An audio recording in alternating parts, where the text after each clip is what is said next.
Bon, ben là, on va dire bonjour tout le monde. Oui, bonjour tout le monde.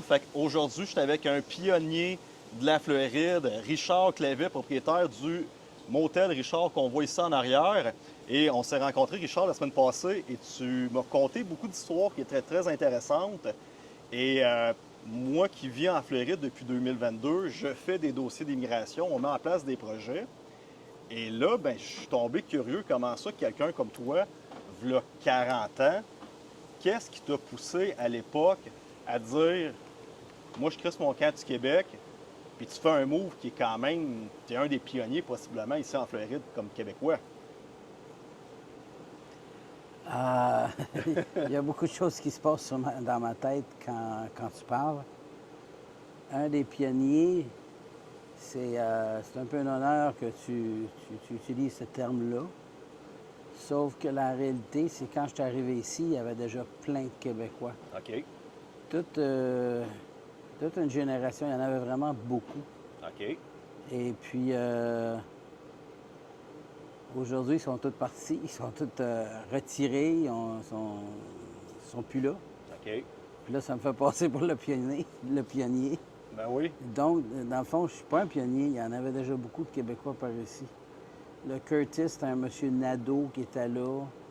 Le Green Seas, il y a plusieurs familles francophones qui ont été là bien avant moi, qui ont géré cette place-là.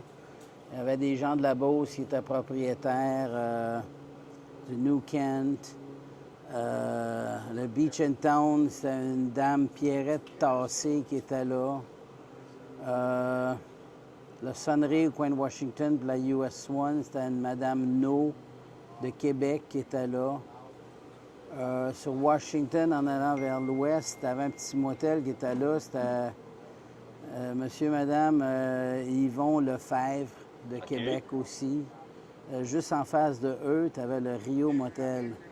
Ça, c'était la Mecque pour les Québécois. OK. Monsieur Marcel Tassé était propriétaire du Rio Motel. C'était sa sœur qui avait le Beach and Town.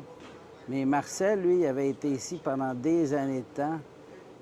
Il y avait tellement de Québécois qui allaient là dans le temps qu'il faisait même la messe en français les dimanches. OK. Et tout le monde qui restait dans le quartier allait là pour aller à la messe, incluant mes grands-parents qui restaient par ici. OK. Et puis, Marcel Tassé, au cours des années, il en avait acquéri beaucoup. Fait que tout le coin de rue, c'était tout à lui. Dans le secteur Pas ici juste le d'Hollywood. Rio Motel, mais tout le coin de rue, là, entre Washington puis Dewey, puis entre la US One et puis la 19e. Pas les bâtisses commerciales en avant, là, mais c'était tout à lui, ces places-là. Puis OK. même ça débordait. Il était gros, le bonhomme. Actuellement, pendant que j'y pense, il y avait 110 unités. OK. 110 unités. C'était le plus gros des gros dans le temps. C'était la place. Puis Tu as combien d'unités ici chez Motel Richard? moi, quand j'ai commencé, je pense, j'ai acheté, j'avais 24.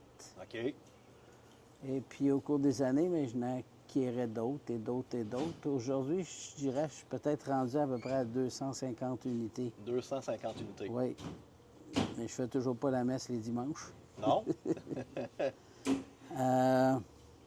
Non, c'était toute une époque dans ce temps-là. De quel secteur tu pars du Québec, toi? Tu es d'origine de où? La ville de Québec. Ville de Québec. J'ai grandi à Québec. Je suis allé au cégep de Polyvalente de Notre-Dame-de-Laurentides, Polyvalente de Charlebourg, cégep de Limoilou. Après ça, j'ai fait mes voyages en vélo. OK. Puis après ça, je voulais continuer d'apprendre l'anglais, OK. puis voir qu'est-ce que c'était un hiver sans neige. OK. Puis mes grands-parents venaient passer leur hiver ici. C'était quasiment un mystère dans le temps de voir les grands-parents disparaître au mois de novembre, OK. puis les voir apparaître juste en avril. Puis ils étaient supposés s'en aller à une place où il n'y avait pas de neige, puis qu'il faisait beau. Puis là, dans ce Fait que temps-là, c'était pas fascinant. d'Internet, pas de Ah, non, facilité non. de voir c'est Même- quoi des plages. Même faire un coup de fil, du Canada, du Québec à la Floride, c'était pas abordable. Fait que tu écrivais à tes grands-parents avec une lettre puis un thème, puis on se communiquait. Fait que c'est spécial un peu d'entendre parler de sa place-là. J'avais fait mes voyages en vélo. Puis Puis là, j'avais un de mes chums avec qui que j'étais en train de planifier aller en Europe. OK. Fait que je savais pas trop quoi faire. J'ai décidé de venir faire un tour ici avec mes grands-parents. Puis voir que c'est que ça avait de l'air. Puis, pogné ici depuis ce temps-là. T'avais quel âge à l'époque, la première fois que tu as mis les pieds en Floride? Oh, attends une minute. J'ai mis les pieds en Floride avant ça Quand t'étais à plus plusieurs jeune. reprises. OK. Je te dirais que dans les années 74, 75, avec la famille, avec ma mère, puis mon père adoptif, on descendait dans le temps des fêtes, passer genre deux semaines, OK. voir les grands-parents, puis sauver de la neige, puis les vacances de Noël. Et puis, une fois, on avait demeuré au motel Bernard, qui est ici sur Taft Street, puis la US One, dans ce coin-là. OK. Et puis, aujourd'hui, ils ne font plus affaire avec les Québécois, se sont convertis à du long terme. OK. On avait demeuré là une année. Une autre année, on avait demeuré au Thunderbird, c'est sur Dixie, puis la US One à Dania, dans ce coin-là. Puis ça m'avait marqué parce que il y avait une rangée de motels, des beaux petits motels, mais Oui. la dernière rangée de motels, après, c'était un cimetière. OK. Fait que ma chambre, elle donnait sur un cimetière. Et puis, dans ce temps-là aussi, c'était... Il y avait une émission de télévision qui était futuriste. OK. Qui s'appelait, je pense, Cosmos 1999. OK. Puis il y avait les petites affaires, les petites navettes spatiales, ils les appelaient les Eagle. Puis je n'avais trouvé un petit modèle réduit de même, puis tu étais jeune, tu avais peut-être une dizaine d'années dans le temps, puis ça m'avait marqué. Puis le cimetière était en cours. Ah ouais. Aujourd'hui, plusieurs années plus tard, une de mes propriétés, j'ai un duplex dans ce coin-là où c'est que dans la cour, c'est le même cimetière. OK. Et là, il n'y a rien d'important là-dedans pour les... Non, exactement. Fait que là, toi, quand tu étais plus jeune, fait que c'est vraiment c'est tes grands-parents qui ont donné la piqûre de vouloir connaître la Floride parce que c'était quelque chose qui était inconnu pour toi. OK, j'avais fait ces voyages-là durant les périodes des fêtes, pendant quelques années avec mes parents. Une année, c'était un motel, l'autre année, c'était l'autre motel. Une année, on était venu aussi avec un campeur. OK. Et puis après ça, ben tu vieillis, puis j'ai commencé à faire mes voyages en vélo. Puis en 1983, on avait descendu, moi et un de mes chums, jusqu'à Orlando en vélo. OK. Du Québec à De Orlando, la ville de Québec en vélo. à Orlando en vélo. On avait passé par Olancher, dans le Maine. Et puis, fait que non, j'étais quand même un peu familier, là. Tu sais, c'est pas... J'avais mes grands-parents qui étaient ici, fait que en hiver. Puis quand je suis venu, bien, je suis allé rester chez les grands-parents. Fait que j'ai commencé comme ça. J'ai trouvé une petite job à Fort Lauderdale. Acheter mon premier véhicule. J'avais pas d'auto dans le temps. Là, à ce moment-là, parce que là, tu sais, on sait qu'aujourd'hui, c'est restrictif avec les visas. À l'époque, tu es arrivé en 83 en bicycle à pédale, puis tu as pu te trouver une job sans problème. Il n'y avait rien de ça, là, tu sais. OK. Tu allais appliquer pour un permis de conduire, ils t'en donnaient un. Tu allais appliquer pour un numéro d'assurance sociale, ils t'en donnaient un bien ordinaire. Tu te trouvais une job, tu avais une job, puis tu allais t'acheter ton char parce qu'il fallait que j'aille travailler. Fait que c'est comme ça que j'ai acquis mon premier véhicule. Une Toyota Tercel. C'était quoi donc? C'était une Toyota Tercel, probablement en 1979. OK. Ça m'a coûté 800 piastres. 800 pièces le char. Puis en plus, elle était à transmission. OK. C'était mon premier char, puis je ne savais pas conduire manuel. Fait qu'il a fallu que je l'apprenne assez vite. Fait que j'avais mon premier véhicule de la Floride, mon premier véhicule, point final, À vie, OK. c'est celui-là, à vie. Et puis, plusieurs années plus tard, je l'avais revendu, ce véhicule-là, quand j'avais été au Québec. Fait que je l'ai revendu au Québec. OK. Puis là, je m'en étais acheté un neuf au Québec, parce que j'étais retourné au Québec cet été-là. Une Dodge Shadow. Fait que je l'avais acheté au Québec, plaqué du Québec. Puis Par après que j'ai fini par avoir mon visa d'investisseur quand j'avais acquis le motel ici. Ça, c'est en 85. Là, on est rendu en 85. 85, oui. Et puis, une fois, j'avais retourné. Avec les années, c'est sûr que les restrictions deviennent de plus en plus Sévères, compliquées, oui. plus sévères, plus compliquées. C'est sûr, quand j'avais acquis le motel, j'avais fait une clause sur le contrat d'achat que si j'avais pas mes papiers pour travailler légalement ici, j'achetais pas le motel, ça finissait là. Fait que ça m'a donné mon visa d'investisseur. Qui était le même visa E2 à l'époque aussi en 85. Oui, E2. OK. Ou le I-94, quand tu rentrais avec ton E2, il te donnait un petit carton qui était intitulé I-94. Ouais. Puis ça existait, là. C'est pas nouveau, là. Il n'y a rien de nouveau là-dedans, là. Fait que C'était là, plus simple. tu étais au Québec, tu étais rendu avec un Dodge du Québec, mais là, tu avais un contact ici en Floride pour acheter le motel. Il y a quelqu'un qui t'a dit, hey, ce motel-là, il est à vendre. J'avais juste été au Québec durant un été. OK. Je voyais pas vraiment mon avenir ici. Durant l'été, j'avais retourné au Québec. J'avais vacances à la construction, j'étais revenu faire un tour. OK. Mon ancien patron, il voulait me revoir, il voulait que je gère sa propriété. Fait que je suis revenu l'automne tout de suite après. Et puis, après est venue l'acquisition du motel.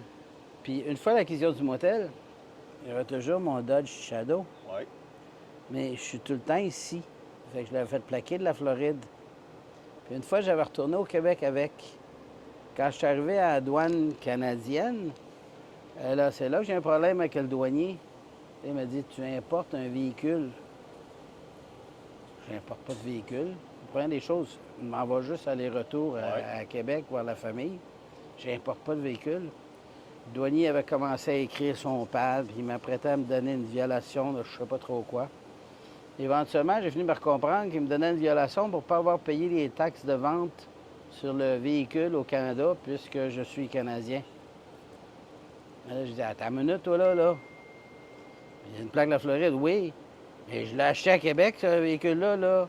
Oh, c'est vrai. J'ai sorti mon contrat d'achat, tout était dessus, puis c'est écrit clairement, là, regarde, le beau prix automobile, les taxes ont été payées. Ah ben là, OK. OK. Il avait écrit son ticket pour rien. Puis là, il dit, je vais te laisser aller, là, mais si jamais tu te fais arrêter par la police, il risque de considérer que tu te promènes avec un char qui n'est pas plaqué. Là, arrangerai bien avec un autre, là, mais je suis plaqué, je suis assuré, Exactement. je suis en norme. Fait que c'est un petit problème que j'avais eu avec mon visa E2. Mais en général, c'était le fun avec le E2 parce qu'il m'appelait toujours monsieur. Puis les douaniers étaient, toute la gang était plus ou moins tout un peu perdue. Ils ne savaient pas comment me traiter. Je suis Canadien, je suis Américain. Fait que souvent, là, c'était monsieur, puis passe, il n'y a pas de problème. Fait que toi, tu as acheté le motel ici en 85. Tu dis, c'est 100 000 que tu as payé ça à Non. l'époque? Non. L'investissement initial, on parlait de 100 000 OK. Le 100 000 c'était... ça comprenait le down que je mettais pour l'acquisition. OK. Ça comprenait mon fonds de roulement. OK. Ça comprenait... Si à je me l'époque, en rappelle bien, 85, le contrat... Oui. Le prix d'acquisition qu'on avait mis sur le contrat, première des choses, c'est la personne qui était ici avant moi était d'origine indienne, tu dirais. OK. Lui, il avait payé, je pense, la propriété 525 000. OK. Mais on parle de genre de la US One à la bâtisse à 2 étages, là. Pas OK. plus loin que ça. Puis... il était vraiment écœuré. Il travaillait même ailleurs pour arrondir les fins de mois. C'était pas sa passion, je te dirais, l'hôtel-motel. Fait que la propriété, elle était très, très, très négligée. Puis je te dirais qu'il manquait de l'argent à tous les fins de mois pour faire les paiements des hypothèques. Et puis moi, j'avais fait un offre que je pensais pas qu'il serait accepté, première des choses. Et puis l'offre, on l'avait faite pour 460. OK. Et puis c'était une offre ferme. Et puis l'offre était faite aussi, comment je te dirais, le 100 000 là, ça s'en allait pas tout sur le prix de l'acquisition, là. Le 460, c'est... La première affaire, le dépôt initial, ça a été 10 000 OK. Puis il présente le contrat avec un dépôt de 10 000 non remboursable. OK. Autrement dit, si le gars n'accepte pas le contrat, là, il me rembourse. Mais là, s'il accepte, mon 10 000 il est parti, là. Et puis, après ça, s'il accepte, il fallait suivre automatiquement avec un autre 10 000 si on ne voulait pas perdre notre premier. OK. Fait que là, on était rendu à 20 000 de dépôt. Là, tu étais rentré en tordeur, là. Là, le tordeur, là, tranquillement, pas vite, tu rentrais dedans. Là. Fait que là, tu ne pouvais plus sortir de là, sinon tu perdais ton 20 000 Et puis, le jour de la transaction, il fallait arriver avec un autre 20 000 qui faisait un total de 40 000 de down. OK. Fait que sur mon 100 000 original, il y a 40 000 qui est allé pour le down. C'est quoi l'idée? Je voulais me garder 20 000 dans le compte en banque comme fonds de roulement. OK. Parce que les factures, les comptes vont tout arriver. Fait qu'on est rendu, il restait 40 000. Puis l'autre 40 000, il était là pour...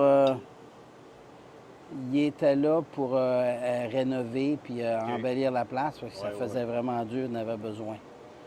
Fait que prix d'achat, 460 000. Tu as quel âge à cette 40 époque-là? 000, 40 000 down. 40 000 down. Fait qu'il restait une balance de 420 000. Oui. L'ancien propriétaire, il avait déjà une hypothèque de 400. OK. Et puis son hypothèque, dans le temps, c'était pas mal la coutume. Les banques ne finançaient pas. C'était toujours les anciens motels, les anciens propriétaires qui finançaient un nouveau acquéreur. C'était vraiment la coutume. Ça a été là-dedans, comme la génération, on avait oublié, là, qui était avant moi, parce qu'il y en avait beaucoup de Québécois, là. Dans ce temps-là, il n'y avait pas vraiment beaucoup de banques impliquées là-dedans. Puis c'était tout ça. C'était toujours financé par des anciens propriétaires. Et puis, le 400 000, c'était un total de 3 anciens propriétaires qui étaient encore là en balance de paiement. Hey boy. Fait qu'il y avait 3 hypothèques. Il y avait tout à peu près 100 000 chaque, 100 quelques mille piastres chaque. Puis c'était tous des taux d'intérêt quand même assez élevés, là. Alors, remets-toi au début des années 80, là, les taux d'intérêt étaient assez élevés. Fait que c'était des affaires de peut-être 10, 12, 14 les taux d'intérêt sur ces hypothèques-là dans le temps. Mais il y en avait 400 qui étaient assumables d'anciens propriétaires. Le prix d'acquisition était à 460. Je lui donnais 40, il manque encore 20 000. Pour être capable de faire la transaction, c'est l'agent immobilier qui est rentré dans le décor. Puis il a dit, ben moi, sa commission, dans le fond, une partie de sa commission, c'était, je vais la prendre, genre 10 000 dans un an, avec intérêt, puis 10 000 dans l'autre année d'après avec intérêt. Fait que ça a complété le prix d'acquisition de la première place. Puis tu me demandais quel âge j'avais 25 ans. Fait que 25 ans, tu arrives dans un deal, puis boum, tu arrives en Floride. L'anglais, ça ressemblait à quoi ton anglais à 25 ans? Ça faisait dur, énormément dur. C'était pas... Attends une minute. Wided, une des choses que je te demanderais, là, c'est regarde les tables qui brassent. Fait que 25 ans, tu parles pas bien anglais. Je me débrouille quand même en anglais. Ça fait, en réalité, je suis arrivé ici en 5 ans auparavant. Ouais. Puis mon but, c'était d'apprendre l'anglais. Fait que je me débrouillais quand même pas mal, tu sais, assez pour lire les contrats, puis les comprendre, puis dealer avec ça. Mais non, je me débrouillais assez bien en anglais pour être capable de faire tout ça, oui. Ça faisait 5 ans que je l'apprenais, l'anglais, là. T'avais-tu engagé des avocats de ton côté pour lire qu'est-ce que tu achetais ou... Parce qu'encore aujourd'hui, quand il y a un contrat d'avocat, c'est... Une autre affaire que je vais te dire. Les 5 premières années, je travaillais dans le même domaine. à Fort Lauderdale, OK. les petits hôtels-motels.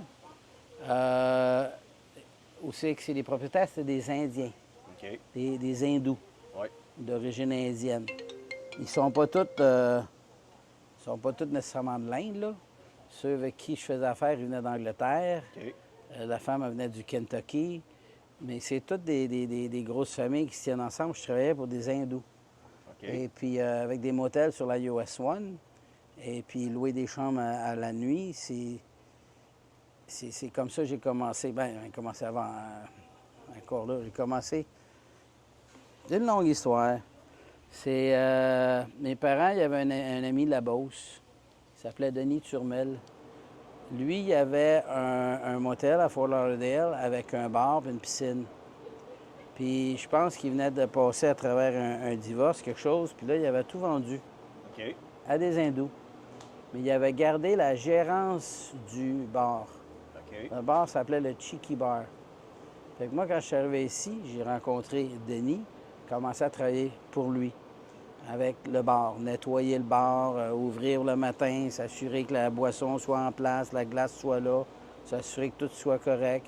Travailler un petit peu pour la cuisine. Il faisait des sandwichs, des burgers de fin de main sur le barbecue.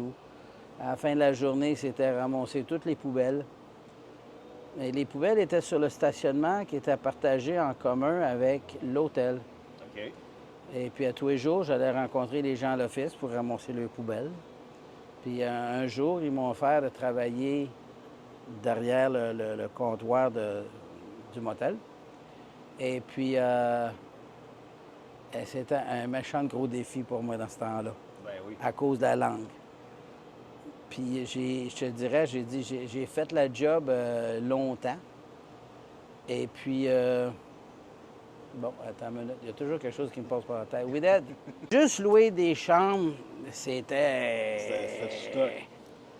Quand que je travaillais pour le bar, j'aidais avec la cuisine, mais à un moment donné, là, il fallait que je prenne les commandes.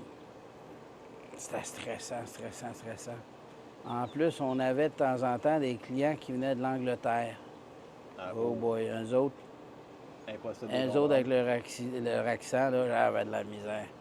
Et à un moment donné, c'est tu prends le menu, puis c'est quoi tu veux. Quand ils me demandent quelque chose qui n'est pas sur le menu, là, t'as perdu. Puis la même affaire avec l'office. J'ai travaillé longtemps, genre gratuitement. Je vais y aller le soir, m'en passer du temps là, m'en regarder, m'écouter. Éventuellement, tu finis par prendre le tour parce que, tu sais, ils viennent pas acheter des mets chinois, ils viennent louer une chambre de motel. Fait que c'est pas ouais. mal toujours les mêmes Le même affaires. discours. La paperasse, pas de problème. Fait qu'éventuellement, tu prends le tour, puis tu es fier de toi. Tu as une grosse étape que tu as réussi. Dans le fond, aujourd'hui, j'ai regardé ça, c'est bien niaiseux. Derrière le comptoir d'une chambre de motel, il n'y a pas plus niaiseux que ça, mais pour moi, c'était une étape énorme à franchir. Définitivement. Puis après ça prend un petit bout de temps. Puis après ça, ben là, tu commences à trouver le temps long. Puis je ne louerai pas des chambres de motel pendant le restant de mes jours. Je vais faire quelque chose d'autre. Puis j'avais même planifié retourner au Canada, ou du moins continuer de voyager. Et puis c'est là que mes parents ils pensaient venir faire un tour en Floride, puis faire un peu comme mes grands-parents, puis avoir un pied à terre en Floride. Oui. Fait qu'ils pensaient d'investir. Puis là, ben des fois, ils pensaient acheter peut-être une petite maison mobile, un duplex, peut-être même un petit motel. OK. Puis, fait que reste là, Richard, puis on va voir comment les choses vont aller cet hiver. Puis au printemps, si ça ne marche pas, tu reviendras. Fait qu'on reste ici. Fait que l'hiver, mes parents viennent. Puis là, on a fait la tournée des motels tout l'hiver. On a regardé là, toutes les sortes, toutes les grandeurs, toutes les grosseurs. Mais un des premiers qu'on avait vu, c'était celle-là ici, qui s'appelait le Gem Motel dans le temps. OK. Et puis, il était en piteux état. C'était pas l'idéal. Mais moi, m'avait marqué cette propriété-là. Parce qu'on est en deux grandes villes. Oui. Fait que si tu vas aller à Fort Lauderdale ou à Miami, si tu vas à Fort Lauderdale, tu ne vas pas nécessairement à Miami parce que c'est quand même un petit bout. Mais si tu viens chez nous, c'est comme si tu allais à Miami ou à Fort. On est vraiment là à cheval entre les deux. Et puis on est proche du port, puis avec les croisières, les avions. Il y a 2 casinos qui sont... Ben, dans le temps, c'était pas des casinos, c'était les courses de chiens puis les courses de chevaux, deux attractions touristiques. On est dans un milieu que je considérais comme francophone. Il y avait beaucoup de francophones dans le coin, malgré qu'aujourd'hui, ils sont pratiquement tous partis. Puis on n'était pas trop proche de la plage, où c'est que les coûts sur la plage sont exorbitants parce que tout le monde veut être sur le bord de la plage. Fait que moi, c'est ça qui m'avait marqué. Puis, comment je te dirais ça, donc? Dans le temps aussi, ta place d'affaires était bien importante. Tu sais, tu n'allais pas se construire un restaurant en plein milieu d'un champ, en pleine campagne, où c'est qu'il n'y a pas personne qui passe. C'est sûr. Tu allais trouver la rue principale, même idéalement 2 rues principales qui se croisent, puis tu t'organises pour ton restaurant là. C'est là que la business est. Fait que la US One ici, c'est la rue principale. Moi, c'était important d'avoir un spot là. Fait que tous ces facteurs-là étaient très importants pour moi. Par contre, je regardais mon père adoptif. Lui, c'était plus pour avoir une place, se mettre les pieds à terre. Passer du beau temps avec ses chums en hiver quand ils viennent. Acheter un duplex, puis me rendre service en me laissant rester gratuitement, non. Non, tu en achètes un si tu veux, là, mais regarde, moi, j'embarque pas là-dedans. Là. Puis même, un moment donné, là, on a regardé d'autres propriétés, parce qu'ils ne voulaient rien savoir de cette place-là. Ils ne voulaient rien savoir. Ils sacraient à chaque fois que j'en parlais. On avait été en voir comme un autre, pas loin d'ici. Il y en a un qui s'appelait Coral Haven. OK. Il est beau, lui. Il est propre. Et il est en excellente condition pour acheter lui. Toi, si tu veux l'acheter, achète-le. Mais moi, je ne resterais pas pogné dans un petit motel de 8 unités. Je sais que je n'aurais pas les moyens de m'engager une femme de ménage, je n'aurais pas les moyens d'engager personne. Je vais être 24 heures sur 24 là pour m'occuper d'un petit motel de 28 unités. Moi, il n'y en a pas question. Puis en plus, tu n'as pas de rabais, là. Tu ne l'achètes pas à bon marché, là. Il est le plein prix, il est dans bon état. Fait que non, moi ça m'intéresse pas. Toi, si ça t'intéresse, il n'y a pas de problème, mais compte pas sur moi, j'embarque pas là-dedans. Le deal financier, il marchait comment avec tes parents? Est-ce que toi, tu mettais un certain montant d'argent? Éventuellement, comment ça a tourné? C'est un prêt de 100 000 à 10 que tes parents t'ont fait à toi? Oui, qui m'a permis d'aller chercher mon visa et toutes mes affaires puis d'acquérir la place. Mais après ça, on allait en voir d'autres. On avait été en voir un autre semblable à ça. Ce bord de la plage, à Fort Lauderdale. Il est beau, celui-là. Oui, il est très beau. Mais il est aussi très bien opéré par un couple qui gère très bien la place. Moi, je suis pas un couple, je suis seul. Ça me surprendrait d'être capable de faire aussi bien que ce couple-là. Ensuite, il est sur le bord de la plage à Fort Lauderdale. C'est pas le même prix pantoute, là. On n'est même pas capable de se permettre ça, là. Regarde, ça n'a pas d'allure. Puis tu payes le gros prix. Puis si tu payes le gros prix, là, pour une place qui est bien opérée, là, ben tu feras pas mieux qu'eux autres. Tu peux pas scaler Tu la vas business. peut-être faire pareil, Ouais. si tu es chanceux, mais je suis pas un couple, m'attends pas à faire pareil, là. Ou tu risques de faire pire. Par contre, celui-là ici, lui, il fait pire. Ouais. C'est dur d'aller faire pire que pire. Fait que moi, là, c'était ça. Puis à chaque fois qu'on parlait de d'autres, les conversations étaient un petit peu tough. Ouais. Mais je te dirais, c'est une autre affaire. Mes voyages en vélo, puis mon temps que j'ai passé loin de la famille, a fait que j'ai toujours gardé un très grand respect pour ma famille. Ouais. Mais j'ai acquéri au cours de ces années-là, je te dirais, comment qu'on dirait ça, tu sais, une formation, une expérience, Ouais. que ma mentalité, c'était toujours, je vais respecter mes parents, m'en faire qu'est-ce qu'ils me disent de faire, mais aujourd'hui, à mon âge, je vais quand même leur dire mon point de vue, puis après ça, on fera ce qu'ils voudront faire. Tandis que quand tu es plus jeune, tu es plus petit, tu es un enfant, relation enfant-parent, tu dis pas ton point de vue. Non. Tu te la fermes et tu écoutes. Fait que mon point de vue, je le disais. Des fois, ça passait, des fois, ça passait pas. Mais souvent, ça passait. Fait que c'est comme ça que ça a commencé avec ça ici. Hey, ils en font-tu du blower? Ah, il en font du blower, mais je pense qu'avec les micros, ça coupe les sons environnants, fait qu'on est correct. Peut-être. Fait que toi, tu me disais la dernière fois en plus que là, quand tu as fait cette acquisition-là avec le contrat d'achat, que c'était conditionnel à ton viseur 2, ça t'a coûté 40$. L'histoire Ouais, de ça, quand ça, tu t'es non, présenté au bureau des ça. douanes, puis... Ça, un coup que. La première fois, c'était Gilles, tu veux pas perdre le premier 10 000 là, qu'on a donné, là. Il faut que tu en envoies un autre. Ça a complété le premier 20 000. Après ça, un coup que le contrat a été signé, accepté, j'avais pas encore acquéri, mais là, on avait déjà 20 000 dans le game. Et puis, ça me prenait mes papiers. Fait que là, c'est là que j'ai appelé le consulat américain à Québec, OK. à côté du château Frontenac. Oui. Et puis, j'ai expliqué qu'est-ce que je m'apprêtais à faire. Et puis, il m'a donné rendez-vous, genre 2-3 jours plus tard. Viens me voir là-bas. Puis, il dit, genre, emporte-moi une preuve des fonds. Emmène-moi un petit plan de ce que tu t'attends à faire. J'ai écrit sur une page ce que je planifiais faire. Et puis, quoi d'autre? Emmène ton passeport. OK, ça marche. Fait que le contrat. Je ramène tout ça, puis une petite valise, je m'en vais là-bas, on va le rencontrer. Puis, j'y donne qu'est-ce qu'il me demande. Il vient me revoir quelques minutes plus tard, il dit, t'as-tu 40$? Puis moi, c'était pas 20$, 40-20$. Oui, j'y donne. Puis là, il revient, puis là, il me redonne toutes mes affaires, puis il dit, tout est beau, t'as ton visa. Hey, à l'époque, je savais même pas c'était quoi un visa. C'est quoi ça a l'air? C'est où ça? Je vais ressortir par la malle. Non, c'est dans ton passeport. Je rouvre mon passeport devant lui, je tourne les pages. Il y avait un étampe, tu sais, les étampes en bois et en caoutchouc. Là. Oh. Et il y avait son étampe. C'est écrit E2 dessus, il avait signé son nom. Il dit, ça, c'est ton visa d'investisseur. That's it. Puis qu'est-ce que je me rappelle de cette étampe-là, c'était assez ordinaire. L'encre, par contre, avait, je pense, 2 couleurs. OK. C'est comme si son pad avait 2 couleurs. Mais t'as ton visa, t'es réglé. C'est quoi je fais avec ça? Bien, tu le présentes au douanier quand tu traverses la frontière. Là, tu avais combien de temps? Là, j'avais ma Un Dodge. an, 3 ans, 5 ans? J'avais ma Dodge Shadow. Oui.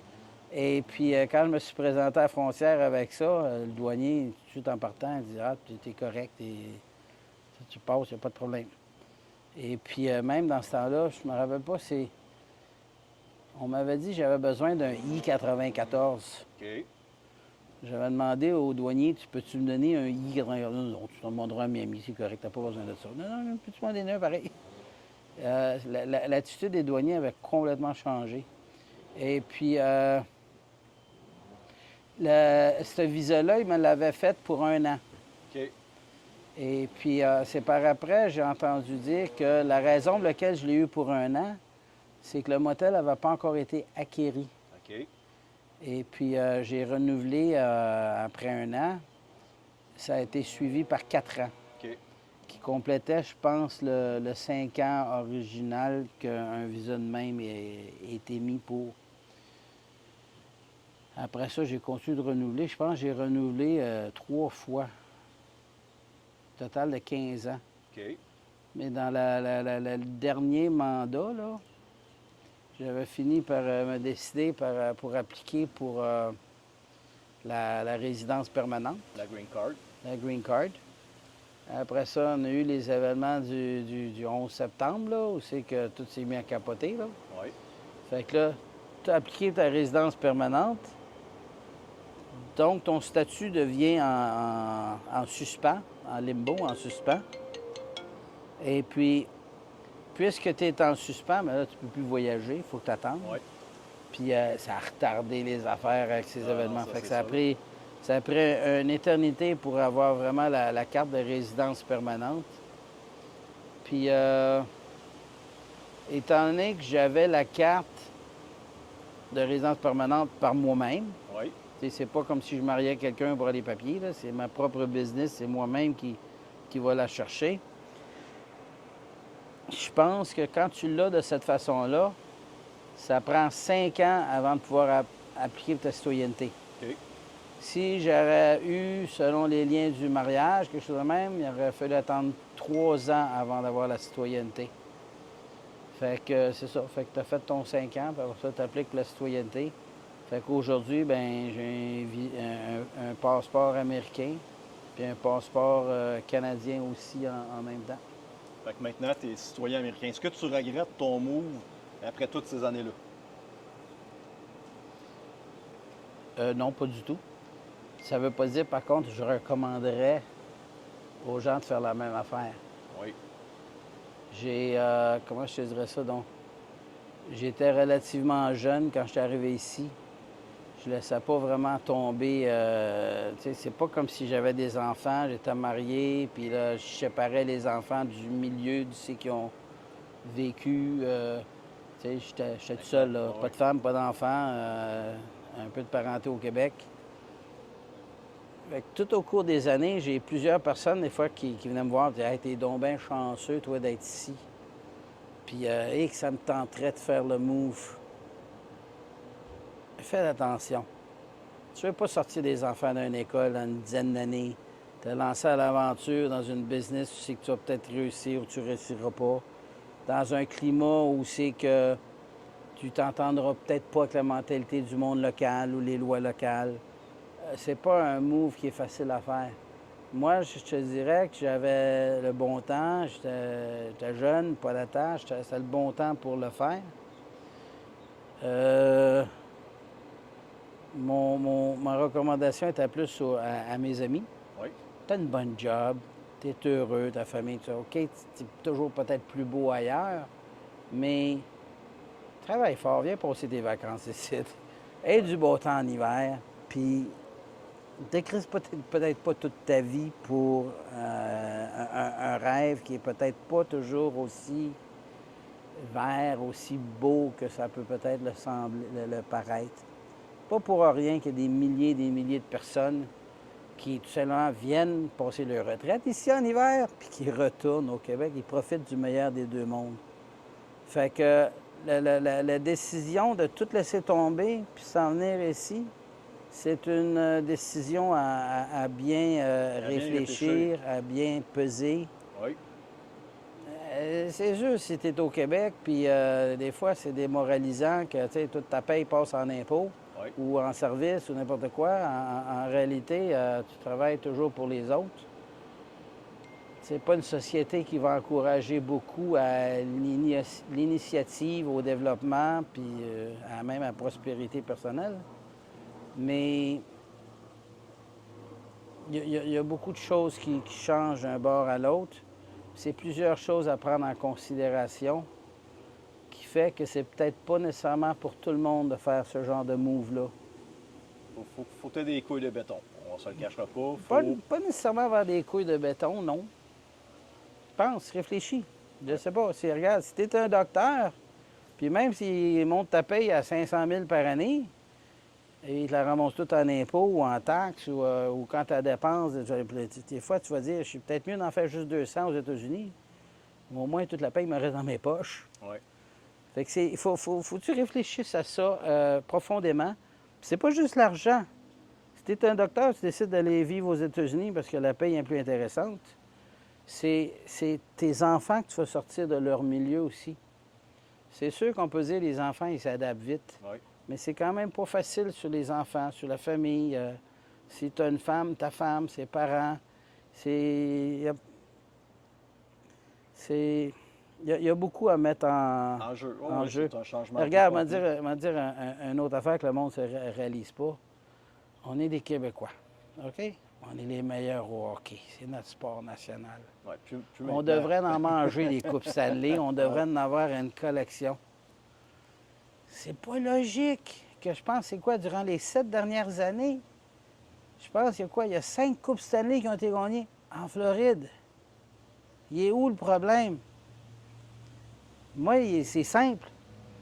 Le système de vie qu'on a ici, si tu es un joueur, tu gardes ton argent. Tu n'as pas d'impôt provincial ici de l'État.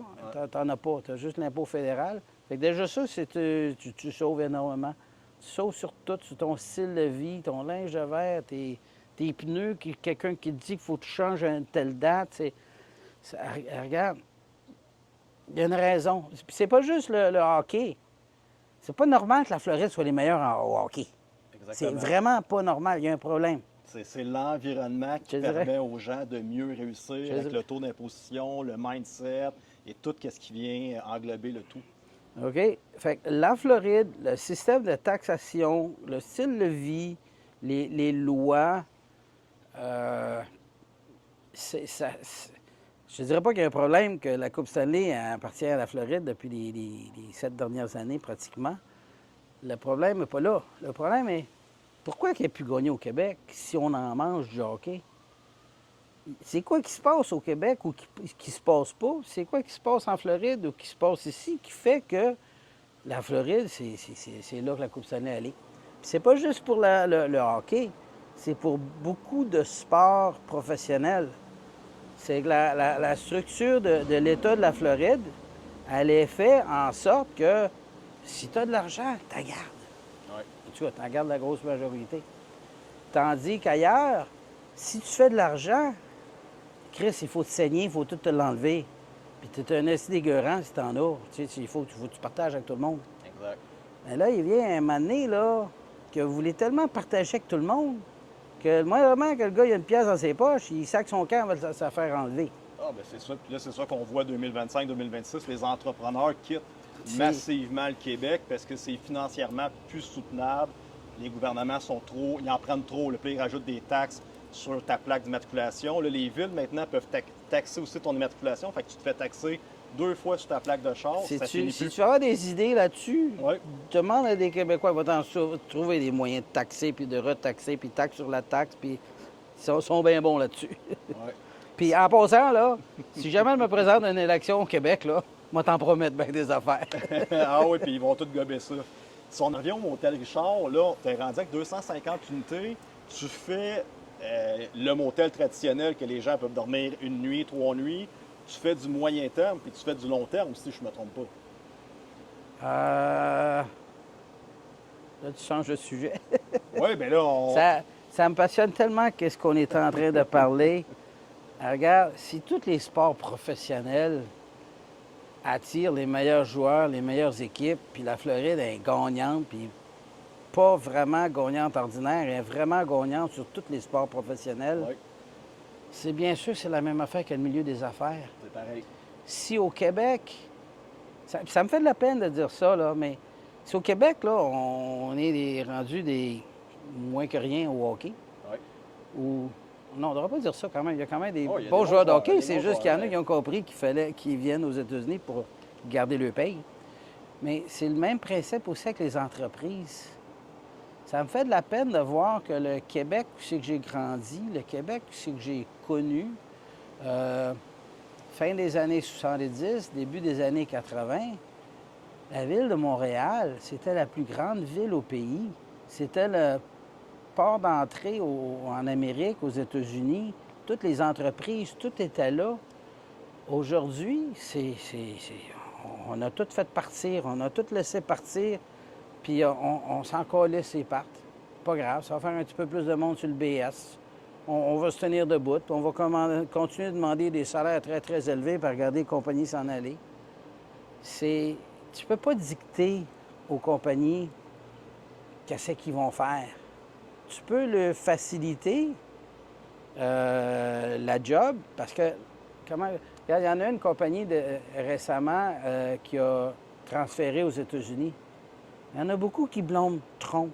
Ouais. Ah, c'est Trump, c'est Trump, c'est Trump, c'est Trump. Non, c'est pas Trump. La compagnie, elle s'en calisse si c'est Trump ou si c'est pas Trump.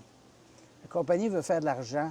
Elle existe uniquement pour faire de l'argent. Exact. Fait que si elle est du côté du Québec, puis elle se fait taxer, puis retaxer, puis surtaxer, puis elle ne fait pas d'argent.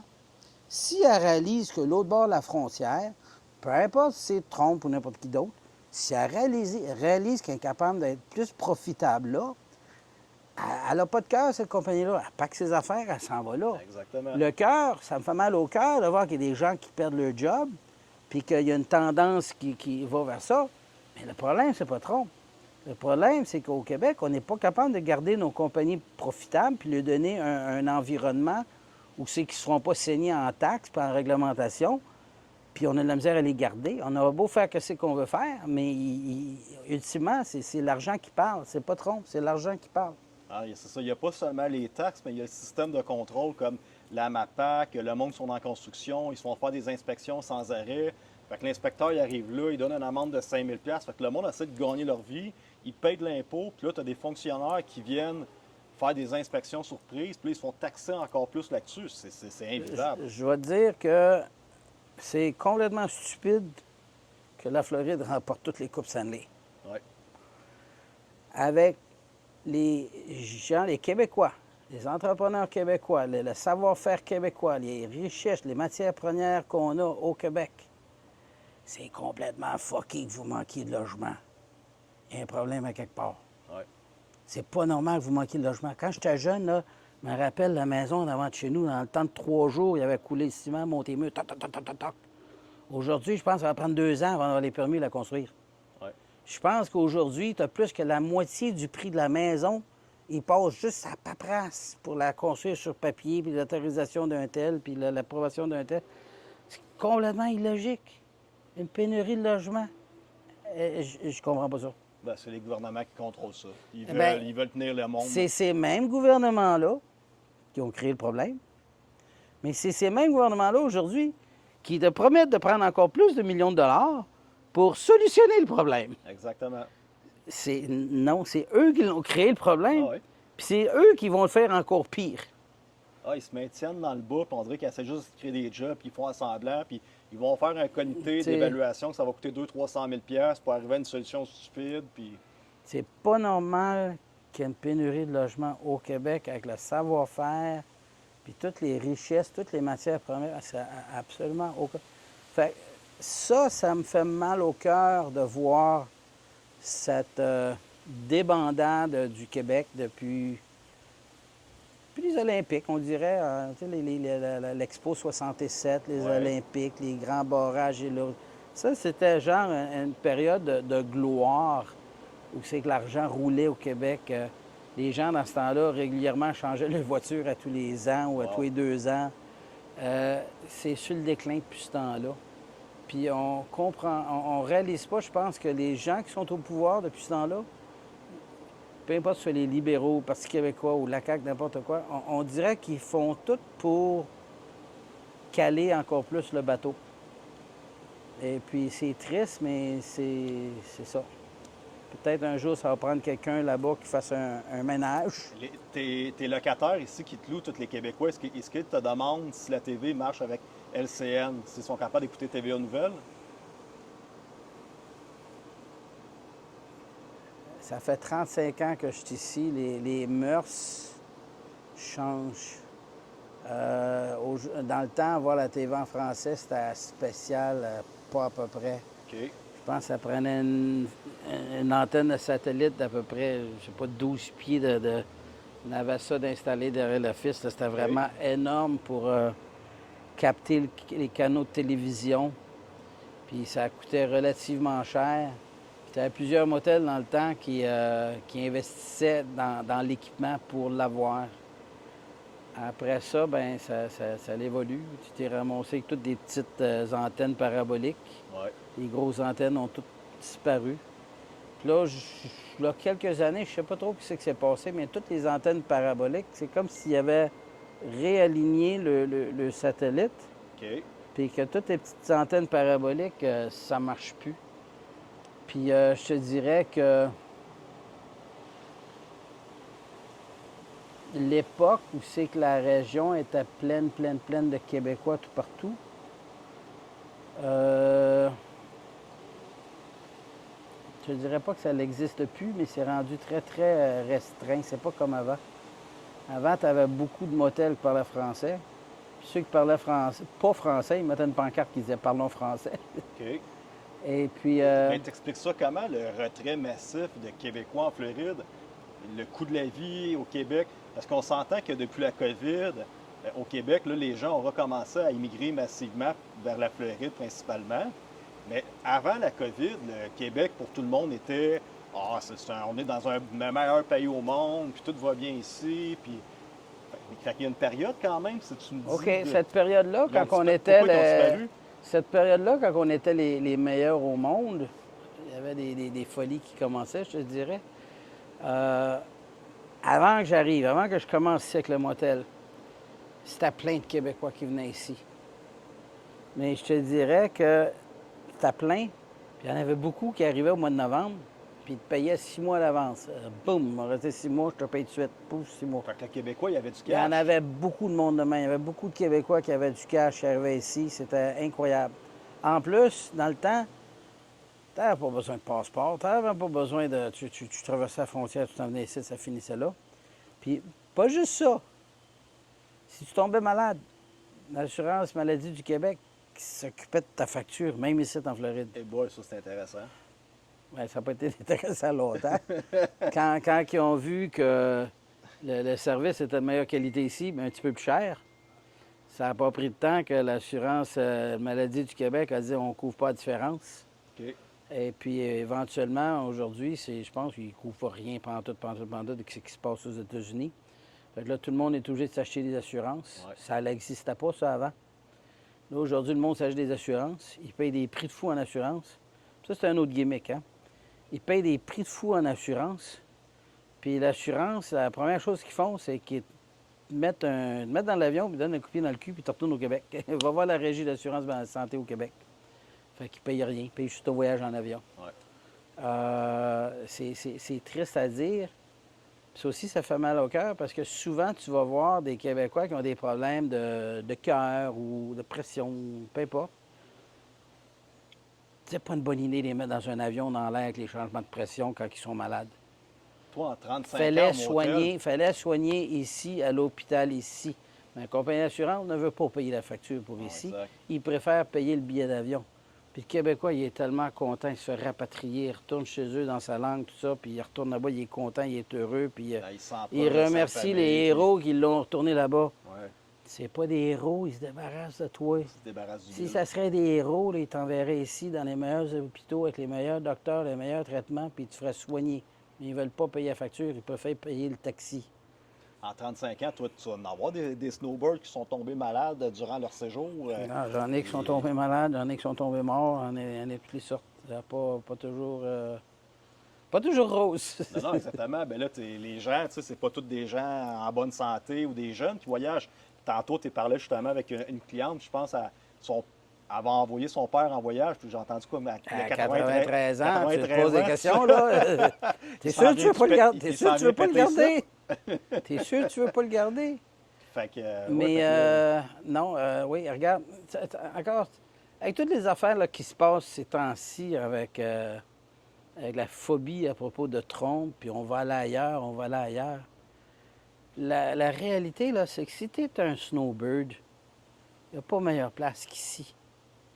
Je me vois pas si je serais à un certain âge voyager puis me ramasser dans une île à quelque part, ou au Mexique, ou on ne verrait pas tomber malade dans ces places-là. Là, tu sais.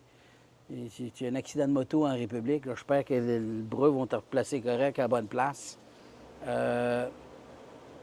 Ici, c'est la meilleure place pour tomber malade ou quoi que ce soit. Puis quand tu es un snowbird, je m'excuse, mais tu n'es plus dans la vingtaine, tu n'es plus dans la trentaine. Non. Tu es dans la période où c'est que les problèmes commencent à arriver et puis que ça va arriver. Ouais. Puis c'est mieux que ça n'arrive pas au Mexique ou en République. C'est mieux que ça arrive ici si ça arrive. On le souhaite pas, Non. mais ça arrive. Puis oui, même ici, ça arrivé. J'ai eu des clients qu'on a perdus, qui sont morts. C'est tragique. On aide puis on assiste le plus qu'on peut. Un qui m'avait marqué beaucoup, c'était dans le temps. Remboursez-vous le reste des frais de son séjour? Si Tout- j'arrive tout après 3 dépendant. jours, je décède, puis Tout- j'avais booké 2 semaines. Tout dépendant des situations. Je te dirais, en général, quand il y a une période d'affaires de même, en général, je suis toujours hors perdant. Mais tu essaies d'assister le plus Oui, possible. Fait que, regarde, non, je ne courrais pas après toi pour, surtout si t'es mort, je ne courrais pas après toi pour te redonner l'argent. Ouais. Par contre, oui, j'ai donné des chambres gratis à la famille qui venait pour gérer la situation. Fait que oui, j'aide, je fais ma part, puis j'aide beaucoup, beaucoup, beaucoup. Puis une des situations qui me rappelle, c'est dans le temps, quand on n'avait pas besoin de passeport par la terre. On avait besoin des passeports juste Par avion. par avion. Puis là, c'était un couple de gens âgés. Lui, il était veuf, elle était veuve, ou vice-versa. Et puis, ils s'étaient ré-rencontrés, ils se connaissaient depuis la jeunesse. Puis là, il a formé un couple. Il a décidé de venir passer du bon temps en Floride.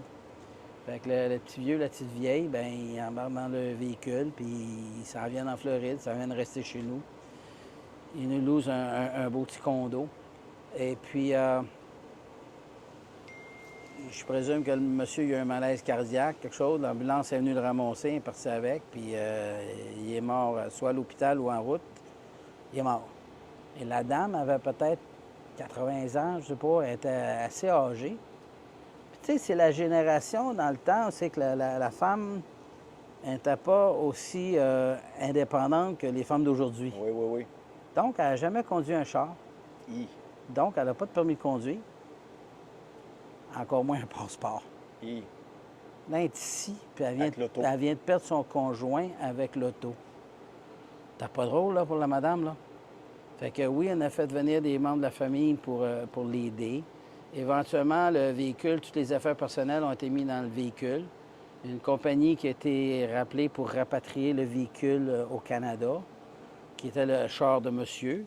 Puis que la famille s'occupait du char de monsieur, des affaires de monsieur, mais la famille, la femme...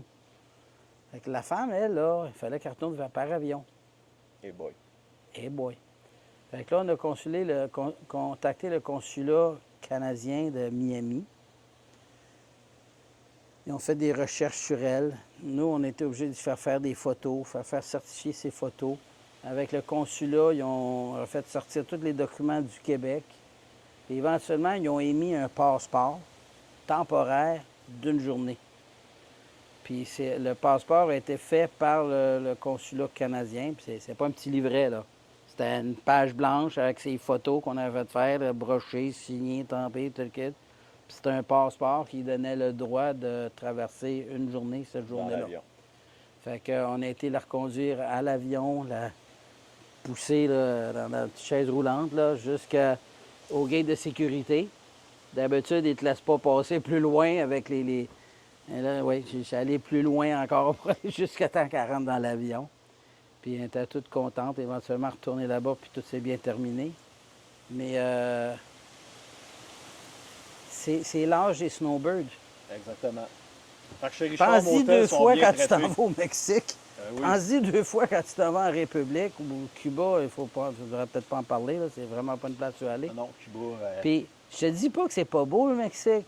Je te dis pas que ça vaut pas la peine d'y aller. Il y a bien des places sur la planète, ça vaut la peine d'y aller. Mais si tu es un snowbird à un certain âge, puis tu veux te sauver du froid, puis passer un bon moment dans le sud sécuritaire, avoir des places te divertir, puis que ça coûte pas cher en plus, bien, la Floride, c'est la place. C'est la place. Le prix du gaz est beaucoup moins cher ici. Ben oui. Les taxes de vente dans toutes ces places-là, c'est toutes des affaires de 15, 16, 17, 18 Ici, c'est 6 T'es pas en sécurité dans les autres places. Non. Toi, ici, tu as du court terme, moyen terme, long terme. Fait qu'il y a des gens. Richard, moi, je suis snowbird, je veux 3 mois. Décembre, janvier, février, ils peuvent te louer.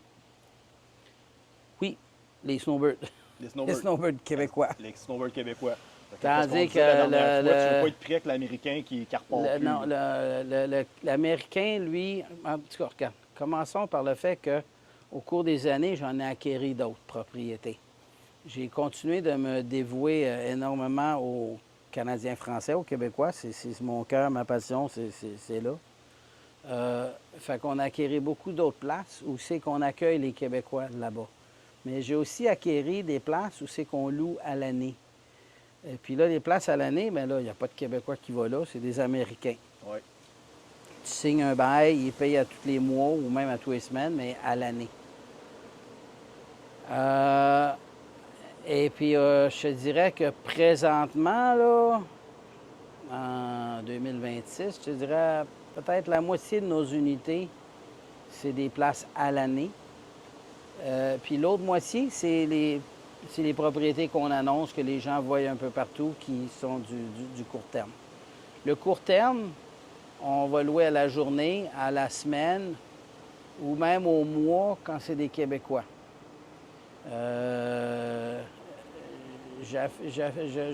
J'affiche pas ou je ne fais pas la promotion au mois à la clientèle américaine parce que la majorité de la clientèle américaine prendrait avantage de ces bas prix-là. Mais après ça, ils ne voudront pas partir, ils vont vouloir continuer de rester. Puis non, ça, si tu veux ça, c'est la location à l'année. Fait que ça fait qu'on donne des tarifs toujours privilégiés aux Québécois. C'est stupide, là, mais c'est ça.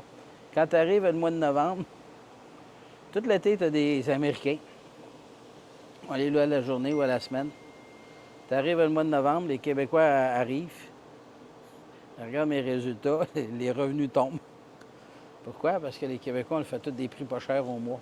OK. Les revenus tombent quand les Québécois arrivent. Tu leur charges moins cher. On le charge moins cher, mais par contre, ils sont tellement propres, ils sont tellement des bonnes personnes, ils sont tellement des gens avec qui tu es content de faire. Les Québécois, c'est des gens dociles.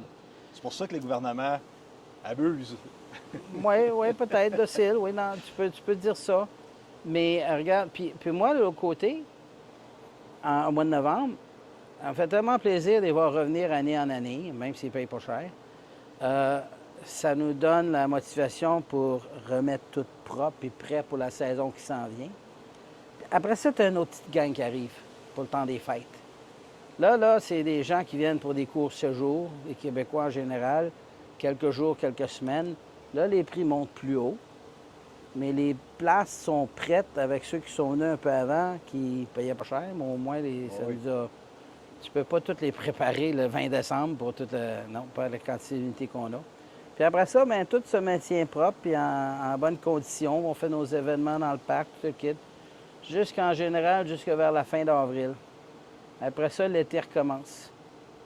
Là, c'est les Américains qui recommencent. Les Américains, des travailleurs, des gens à la semaine ou à la journée. Puis on remplit le motel, puis la roue continue de tourner. Des fois, c'est dur un peu quand arrive le mois de juillet. Les 2 dernières de juillet, tu as des Québécois, des fois, qui veulent venir. Oui. C'est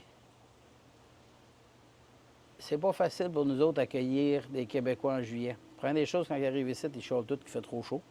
Oui, là, ils font le saut. Ils se mettent à suer à minute qu'ils sortent dehors. Oui. Et puis, ils restent pas longtemps. Puis, tu sais, si tu as quelqu'un qui reste à la semaine, à tous les semaines, et te paye, là, il faut que tu dises, il faut que tu partes. J'ai une réservation qui arrive pour 2 semaines, des Québécois. Puis, tu peux pas partir à la dernière minute, il faut préparer la place. Puis là, le Québécois est ici de 2 semaines. Après ça, il faut que tu retrouves un autre Américain jusqu'au mois de novembre. C'est pas le moment le plus facile pour... je n'irais pas remplir le motel de Québécois en juillet. Non, parce qu'il serait plein pour 2 semaines, il serait vide pour le restant de l'été. Tu es obligé de prioriser ta clientèle américaine dans cette période-là. On va en prendre quelques-uns, oui, mais tu ne forces pas trop la note dans ce temps-là. Combien d'employés total que tu as ici? Parce que je te vois, ton téléphone sonne tout le temps, les gens t'appellent, les gens te viennent te voir. Richard, il y a ci, il y a ça. Il y a une quarantaine d'employés sur le payroll. Puis il y en a quelques-uns aussi comment on appellera ça, donc, qui travaillent à leur compte. OK, des sous-contracteurs. C'est comme les compagnies qui viennent nettoyer la piscine ou les compagnies qui viennent nettoyer le gazon ou comptable ou des affaires de même. Mais employés en tant que tels, là, il y en a au moins 40. 40 sur le payroll. Puis là, incluant moi-même. Ta réceptionniste, elle parle français. L'autre fois, on parlait avec une madame qui parle français. Ça, tu les as sponsorisés? Tu les as emmenés ici en Floride pour travailler avec toi? Ou c'est des membres de la famille? Non, ni un ni l'autre. Première des choses, en 35 ans, j'ai eu beaucoup de personnes qui ont parlé français, qui ont travaillé pour moi. Mais principalement plus des anglophones. OK. Longtemps, j'étais dans l'office moi-même à accueillir les gens français. Présentement, j'ai Lise qui est à l'office. Oui. Elle vient juste les fins de semaine. OK. Avant, elle travaillait à temps plein, mais là, elle est rendue 3G, fait qu'elle limite son temps à 2 jours par semaine. Elle, je pense, ça fait peut-être 25 ans qu'elle travaille pour moi. Puis elle, d'après moi, elle a eu ses papiers, sa citoyenneté, je pense, par l'entremise du mariage. Avec un Américain. Je pense que c'était avec un autre Québécois qui, lui, Ah, était américain, OK, là, mais OK, ça, c'est se peut. sa vie personnelle, Oui, c'est oui. pas... mais c'est sa situation à elle. Ensuite, on a Lisa à l'office, qui, elle aussi, ça fait beaucoup, beaucoup d'années qu'elle travaille pour moi, pas autant que l'autre. Elle, honnêtement, j'ai aucune idée comment elle a eu ses papiers. J'ai eu longtemps, j'en avais un autre, un monsieur Cyr. Lui, il venait du Maine. Après ça, là, j'ai comme un Weeded, là, qui est ici. Oui. Elle aussi, elle parle français. Mais c'est le français avec des wheat. Il y a beaucoup de wheat dans son français. Combien de temps tu as été à Montréal? Une dizaine d'années? 7 ans? Elle a été à Montréal pendant 7 ans de temps. Là, elle Du nous donne- Maroc à Montréal à ici? Oui. C'est quoi le pays? Maroc. Non, c'est pas le Non? Maroc. Tunisie. Tunisie. OK. La Tunisie. D'accord, c'est bien important de ne pas confondre le Maroc, la Tunisie et la Libye. C'est très important de ne pas confondre. Mais malheureusement, souvent, je confonds. C'est comme il ne faut pas confondre Québec et Montréal. Non. Puis l'autre affaire aussi, c'est pratiquement toutes nos femmes de ménage sont toutes aussi d'origine haïtienne. OK. Puis au cours des années, j'en ai eu une fois, c'était un monsieur qui était de Haïti, justement, qui était d'origine américaine, qui avait travaillé pour moi longtemps. Lui aussi parlait français très bien. Mais comment je te dirais ça, donc? Le fait francophone, le fait français, le fait que tu veux faire, que je m'acharne à faire affaire avec cette clientèle-là, Oui. c'est quand même un gros défi. Et puis, une des raisons pour lesquelles on fait nos événements qui sont si populaires les vendredis dans le parc, c'est justement pour combler ma défaillance sur le niveau personnel français.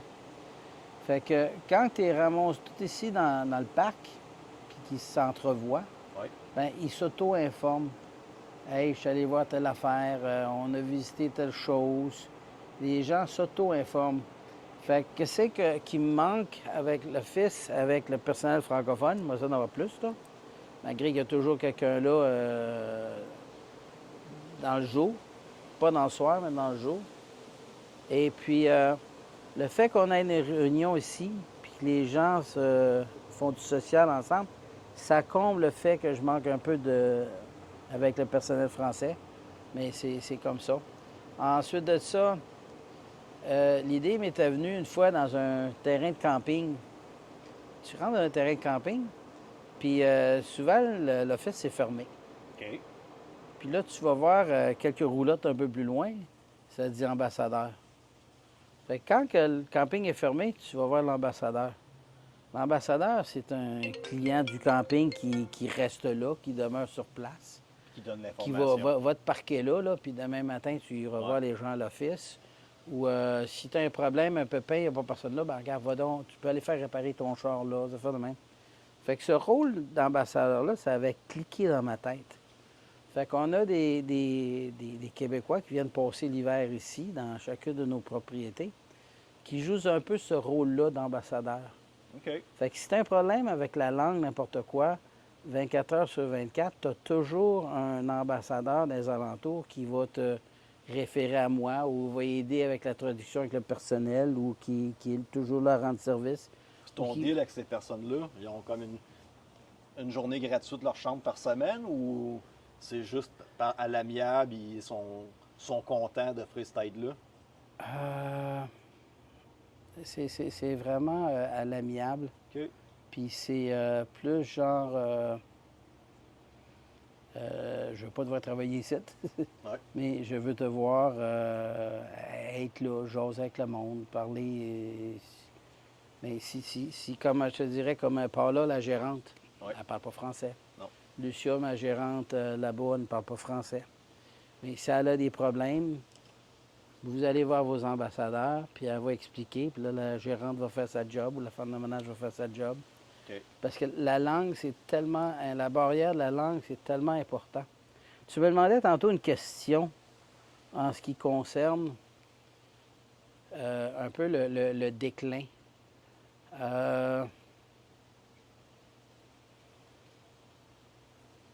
Tous les petits motels dans les alentours, avant, c'était tout plein de Québécois. Aujourd'hui, j'en ai acquéri quelques-uns. Puis je continue de les remplir de Québécois. Mais je ne sais pas combien de temps ça va durer. Mais au Québec, on est isolé avec la barrière de la langue. Et puis, le déclin est peut-être plus associé au fait qu'on est de moins en moins isolé en tant que Québécois. En tant que Québécois, je te dirais, les Québécois parlent de plus en plus anglais. Et ça leur permet de voyager. Ça leur permet d'être de moins en moins isolés, puis d'aller un petit peu plus partout, sans être obligé d'aller à une place Que d'autres Québécois sont où là. c'est que d'autres Québécois sont là à cause de la barrière de la langue. OK. Par contre, je te dirais ça, c'est plus peut-être une raison du déclin. Tout ça, première des choses, le déclin au Québec, il est évident depuis les années 80. On a tout perdu les usines, les entreprises, tout est parti. Puis on a perdu même notre statut de métropole au Canada. Il y a un déclin partout. Par contre, que c'est qui va toujours exister, peu importe la langue, c'est le besoin de gens de la même culture de se revoir à l'étranger, de socialiser. On est des animaux sociaux. Oui. On a besoin de socialiser. Puis c'est pas juste parce qu'on est des Québécois, mais tu prends les Américains qui s'en vont en Allemagne. Les Américains vont se tenir dans les mêmes bars, dans les mêmes hôtels. Oui. Puis tu as le même phénomène avec toutes les communautés, tout partout sur la planète. Fait qu'aujourd'hui, les gens ne sont moins bloqués avec la barrière de la langue. Surtout que les téléphones, aujourd'hui, tu peux aller n'importe où. Mais être à une place où c'est qu'il y a d'autres francophones, puis que le contact va continuer, je pense que ça va toujours exister. On fait venir des artistes du Québec. Oui. Là, aujourd'hui, c'est hier, puis aujourd'hui, c'est Marc Dupré. OK. Puis tout au long de l'hiver, on a des... Ça peut se produire, ça, uniquement parce que les Québécois ont tendance à se rassembler dans les mêmes coins. Si les Québécois seraient tous éparpillés partout, tu pourrais pas avoir des spectacles de même puis faire un événement avec, comme hier, puis aujourd'hui, il devait y avoir au moins 250 personnes hier, puis la même chose aujourd'hui dans les salles avec un souper spectacle, puis on a la joie de vivre, puis tout le monde est heureux. Tu ne pourrais pas retrouver ça si on serait tous répartis tout partout. Non, les gens ne font pas 3-4 heures de route pour venir voir un spectacle. Fait que là, malgré que oui, des fois. Oui. Oui, des fois. Ils vont partir de Tampa, vont venir OK. ici. Oui, des fois. Mais c'est vraiment spécial. C'est beau. Je trouve ça même magique. Tu verras jamais quelqu'un de Boston partir en Floride, puis s'en aller rester dans un motel, puis rencontrer quelqu'un au pur hasard qui arrive lui aussi de Boston, puis que là, ça commence à jaser des affaires en commun que les gens de Boston ont. Tu n'auras pas ça. Parce que le gars de Boston, puis l'autre gars de Boston, il peut aller partout en Floride, il peut aller n'importe où. Ici, que c'est qui est spécial, c'est que les gens partent du Québec, puis ils vont pas ailleurs, ils viennent ici. C'est ici qu'ils viennent puis qu'ils reviennent. Puis ça, c'est extraordinaire. En 35 ans, là, moi, être ici, là, ça me fait capoter de voir les gens que je rencontre. Hey, tu Tu connais mon chum à la maison à côté de chez nous avec qui j'ai grandi? Ben oui, je travaillais avec lui, blablabla. Des histoires de même, là, il y en a tout le temps, tout le temps, tout le temps, tout le temps. Puis ça, c'est notre culture, c'est notre langue qui fait ça. Si on ne l'aurait pas, cette barrière-là, le monde ne viendrait pas ici. Je rencontre des fois. Hé! Ton nom, c'est ça, tu restes là dans ce coin-là? Oui, oui. Hey, c'est toi que je regardais descendre la côte de l'église. À toutes les fois que j'allais à l'école quand j'étais jeune. Ah, attends, Brigitte Gros-là. Ah ben oui, je me suis. Retourne-tu ici. Retourne-tu pas ici parce que je t'y là. Ah ouais. Retourne-tu ici parce que ça parle français, puis on est des Québécois. Puis... Fait que des affaires de même, là, des gens qui se rencontrent, qui s'étaient déjà perdus de vue pendant longtemps. Des fois, tu dirais, il y aurait peut-être plus de chances de se rencontrer dans un centre d'achat à Montréal qu'ici. Mais ceux qui viennent en vacances, en général, ils ne s'en vont pas tant pas, ils viennent ici. Puis tu as ces liens-là avec les activités qu'on fait, qu'on crée. Ça, c'est, je dirais, c'est très, très magique, c'est spécial. Puis, en tout cas, j'aime bien ça, faire que c'est que je fais. Ouais. C'est quand même très exigeant. Puis, t'es-tu 7 jours sur 7 ici? Oui, 7 jours sur 7 ici. J'habite là, là. Puis le déclin, une autre affaire, je te dirais à propos du un peu déclin. pour mes fesses. Les chaises en béton, oui. Les Flintstones, les pierres à feu. Une autre affaire, je te dirais, du déclin. La majorité des propriétés par ici, ça a tout été construit, je te dirais, fin des années 40, début des années 50. Ça, beaucoup des petits appartements là, de 8-10 unités ont été vraiment construits pour des gens du Nord qui venaient passer l'hiver ici. Okay. Et puis que quand il arrivait le printemps, bien, tu mets la clé dans la porte, puis tu retournes dans le Nord, tu reviens juste l'automne prochain. Tous des petits motels. Comme dans le coin par ici, il y en avait plusieurs, qui s'appelaient Snow Dodgers, Illinois Court, des affaires de même.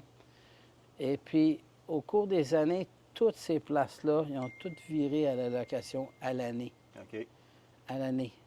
Plus de problème, plus de petites fourchettes, plus de vaisselle, Non, plus de draps, plus rien. Tu loues à l'année. Fait que ça, c'est une tendance qui est, je dirais, pas mal irréversible. Et éventuellement, toutes ces places-là virent toutes en motel. Les places que je te parlais tantôt, là, le Thunderbird sur Dixie, où c'est qu'on avait vécu avec le cimetière, lui, il est viré en école. Une école pour les capitaines de mer qui vont... C'est une école pour ceux qui veulent devenir des capitaines, ça fait la même. Le fameux Bernard Motel, dernièrement, Rina est décédé. Et puis, ça a viré en place à long terme. Puis si tu te promènes en auto dans le coin de leur quartier, tu regardes toutes les places, la façon qu'ils sont, c'était toutes des petits motels dans le temps. Okay. Aujourd'hui, ça a tout viré à des places à l'année. Fait que c'est tout... les choses changent, les choses évoluent. Je fais juste penser aussi dans les années... Juste avant moi, comme je te dis, il y a plein de Québécois ici. Dans ce temps-là, ou un peu avant, tu avais aussi une grosse quantité de Québécois qui allaient à Sunny Isle. Oui. C'était tous des motels de Québécois. OK. Puis tu avais des... Après ça, je pense, Québec, Montréal, PQ, Miami, PQ, je sais pas. Tu avais des artistes québécois, Johnny Farago, de faire de même qui allaient dans ce coin-là. Puis c'était... Qu'est-ce qui est arrivé? C'est que... Les Russes ont pris la place. Non. Non. Pas les Russes ont pris la place. Il y a quelqu'un qui est arrivé, qui a acheté un motel, il l'a jeté à terre, puis pouf, la grosse tour. OK. Après ça, bien ça donne beaucoup de valeur au petit motel qui est à côté. Le petit motel qui est à côté, il a beau louer des Québécois des bons prix ou peu importe, il ne fera jamais assez d'argent pour payer ses taxes parce que sa propriété vaut trop cher. Ouais. Fait qu'éventuellement, bien, il se décourage, puis il accepte l'offre d'un contracteur, puis pouf, il y en a un autre. Puis il y a un... Je ne me rappelle plus son nom, mais c'est quelqu'un qui faisait affaire avec Trump. OK. De très, très longtemps, un constructeur là-bas à New York. Éventuellement, il a tout acheté ces petits motels-là. OK. Puis il les a tous mis à terre un après l'autre, puis il a tout construit des buildings. Le fameux Porsche Building, là, avec ça, c'est son fils qui a construit ça. Tu as une coupe de tours qui appelle ça des Trump Towers aussi dans le coin là. C'est tous des Américains qui ont acheté ça. Puis là, ben, ça vire en condo. Puis oui, il y a beaucoup de Russes qui ont acheté des condos. Oui, ils sont très Puis présents. ils sont très, très présents, les Russes, dans ce coin-là.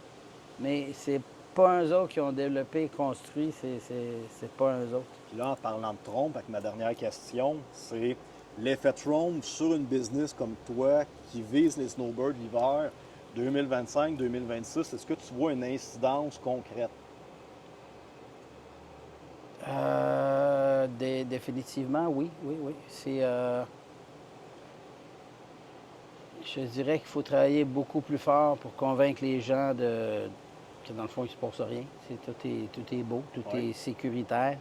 Je ne dirais pas qu'il ne se passe rien. C'est encore plus beau que c'était avant. C'est encore plus sécuritaire que c'était avant. C'est l'idéal. Mais des fois, les gens sont tellement toqués à obstiner à cause qu'ils n'aiment pas un personnage, qui dans le fond est juste un personnage. On préfère prendre des risques ou prendre des mauvaises décisions basées sur quelqu'un sur lequel tu devrais pas. Si tu as le choix de tomber malade, avoir un accident, quelque chose, parce que tu es rendu à un certain âge, si tu as le choix de tomber malade ici, au Mexique, à Cuba, en République dominicaine, tu vas dire, bien, tabarnak, va tomber malade là-bas, là-bas, là-bas, parce que j'aime pas l'autre. Non, tu vas préférer tomber malade ici. Tu es un snowbird, ça veut dire que tu as un certain âge, tu es plus à risque. Ça devrait être ta décision à prendre. Pourquoi je vais là plutôt qu'ailleurs? Pas à cause qu'il y a un personnage qui est provocatif ou qui dit des choses des fois qui frustrent. C'est pas lui qui devrait décider où c'est que tu prends des vacances ou pas. C'est toi, basé sur une décision claire. Le prix du gaz est moins cher. Les hôtels, tu as des packages ici qui sont vraiment pas chers. Tu n'as pas besoin de laver ton eau avant de la boire. Pas de laver ton eau, là, mais de purifier ton eau avant de la boire. J'en ai qui sont tellement frustrés à propos de trompe, là, c'est que non, nous autres, on va la prendre en bouteille. Oui, mais tu n'oublies pas de dire au cuisinier qui prépare ta salade aussi, qu'il lave ta salade avec de l'eau en bouteille aussi, parce que s'il l'oublie... La salade et les tomates sont arrosées de toute façon avec leur eau naturelle. naturelle. Tous les fois que je suis allé en République, moi, je pogne la Tourista. Même dans les étoiles 5 étoiles. Ben, tu l'as déjà pogné, je ne te décrirai pas, là, mais j'ai déjà été au Mexique, puis Colin, ça faisait mal. Mexique, j'étais correct, mais Cuba, là, tu ne peux plus aller là. C'est rendu un pays du tiers-monde, mais République dominicaine, là, tous les fois que je suis allé, même dans un 5 étoiles, je tombais malade. Puis, je sais pas, tu regardes toutes les histoires, mais j'en parle à mes employés. J'ai des employés qui viennent de l'Amérique du Sud, qui ont passé par le Mexique, puis ils savent comment ça se passe là-bas. Quand tu le dis, les Québécois plusieurs préfèrent aller au Mexique plutôt que venir ici, les yeux leur viennent gros de même. Richard, savent-tu les cartels sont plus équipés point de vue militaire que même les polices?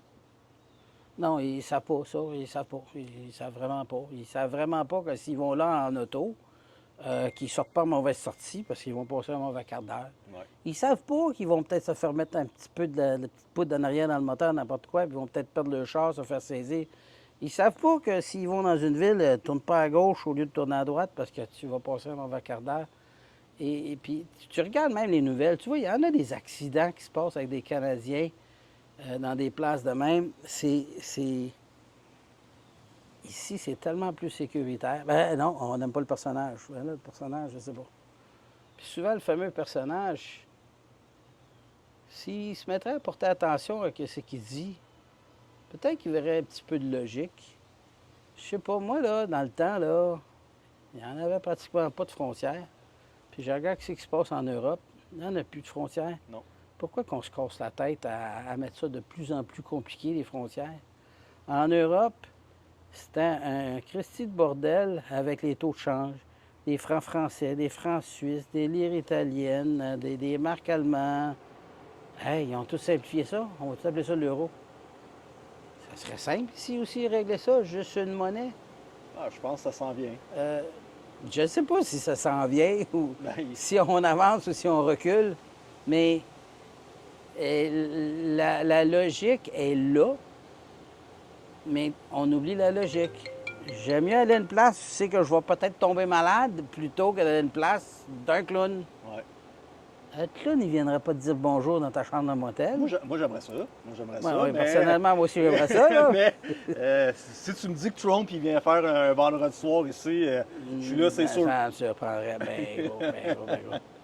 Ça me surprendrait bien gros. Mais si tu veux aller le voir, tu peux aller le voir. Ah oui. Tu vas à West Palm Beach, là, puis sur Southern Boulevard en direction ouest. Puis souvent, tu vois son avion avec son nom qui est là. OK. Puis il y a les tours ici pas loin. Je pense que là, pas longtemps, il y avait une game de football là, au Hard Rock. Il était là. Et il devait être là. On est dans les places pour se loger les plus Ouais. proches. L'autre affaire qui est spéciale un peu aussi, c'est que toutes les discussions là, de paix avec l'Ukraine, là, ils étaient toutes négociées ici à Allendale. OK. Je sais pas si c'était au Diplomate. Le Diplomate était à Hollywood. Mais l'ancien terrain de golf du Diplomate, lui, il était à Allendale. Puis j'avais déjà été une fois là. C'est un méchant de beau gros terrain de golf. Il y a un beau clubhouse dans le centre de la place. C'est luxueux, c'est super beau. J'ai l'impression qu'il était là le meeting. OK. C'est des développeurs, des Juifs américains qui ont acheté ce terrain de golf-là.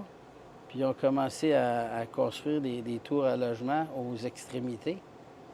Fait que je m'en allais visiter une de ces tours-là, comment que c'était beau, impressionnant. Tu montes en haut, tu regardes ça, bien, Ah oui. un jour, ils vont sûrement venir me voir, me revoir. Oui. Aujourd'hui, tu peux construire 14 étages de haut ici.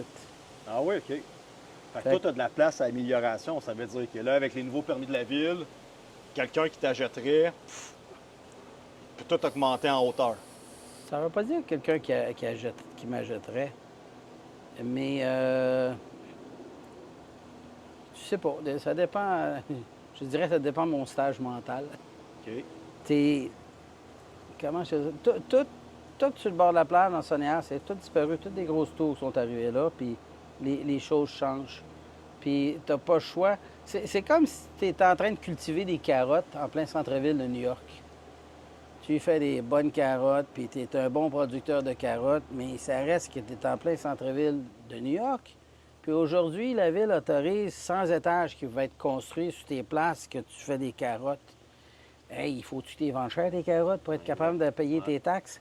À un moment donné, tu n'es plus capable d'arriver, puis il y a des décisions d'affaires qui peuvent se prendre. Puis je te dirais que ici, on a tellement de terrains de surface sur la US 1 qui tu peux construire 14 étages de haut. C'est peut-être un jour... c'est quand même pas si compliqué que ça. Tu vas voir une banque, tu vas voir regarde, voici les plans. Ça va coûter tant pour jeter cette section-là à terre. La banque te donne des tranches, Oui. puis la bâtisse se construit. Puis un coup que la bâtisse se construit, bien, tu as tant de temps pour stabiliser, puis aller te chercher un prêt banquier de plus... parce que c'est pas plus un prêt de construction, ça devient un prêt ordinaire. Puis tu te construis une belle bâtisse, puis tu t'en tournes en hôtel plus luxueuse ou en appartement à long terme. Ça ne veut pas nécessairement passer par une vente. Comme n'importe qui est en affaires, si un jour le prix vient, il arrive, c'est tentant, tu risques d'accepter. Mais ça peut aussi continuer. C'est sûr que la construction, c'est pas mon domaine. Je me vois difficilement... Non.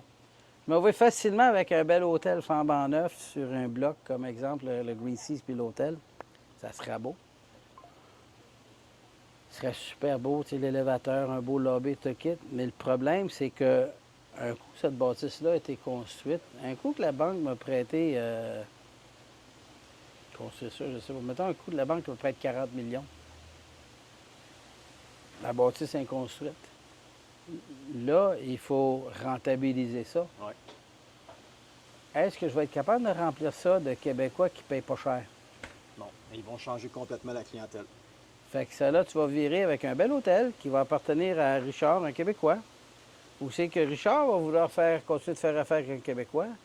Mais la nature des choses, c'est que la place va être rendue vraiment très belle, très luxueux. Puis le Québécois, par la nature des choses, avec les conditions financières qu'on a, on aurait peut-être plus accès à ce qu'on a comme produit aujourd'hui. Mais encore là,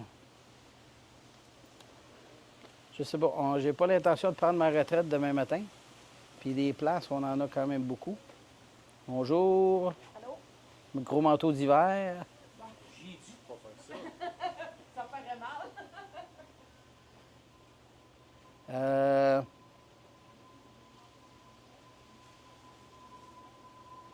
Qu'est-ce que l'avenir nous réserve? Je ne sais pas. On sait pas. Mais je sais que si tu veux continuer de faire pousser des carottes sur ton petit terrain dans le centre-ville de New York, ça a beau être des bonnes carottes, t'as beau les vendre à un prix raisonnable, mais c'est pas ça qui est le plus rentable. Non. Allez, merci, Richard. Ça fait plaisir. On va avoir au moins mis tout ton parcours dans une legacy. Fait que Richard Motel, Hollywood, 1219. Sur la principale, c'est North Highway. 1219 South Federal Highway à Hollywood. Nice. 1-800-742-4431. C'est la même chose que 1-800-RICHIE-1.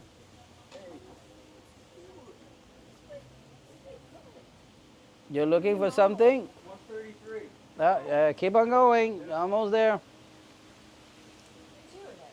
Donc, merci à tous. Rentrez en contact avec Richard pour votre séjour en Floride. Merci.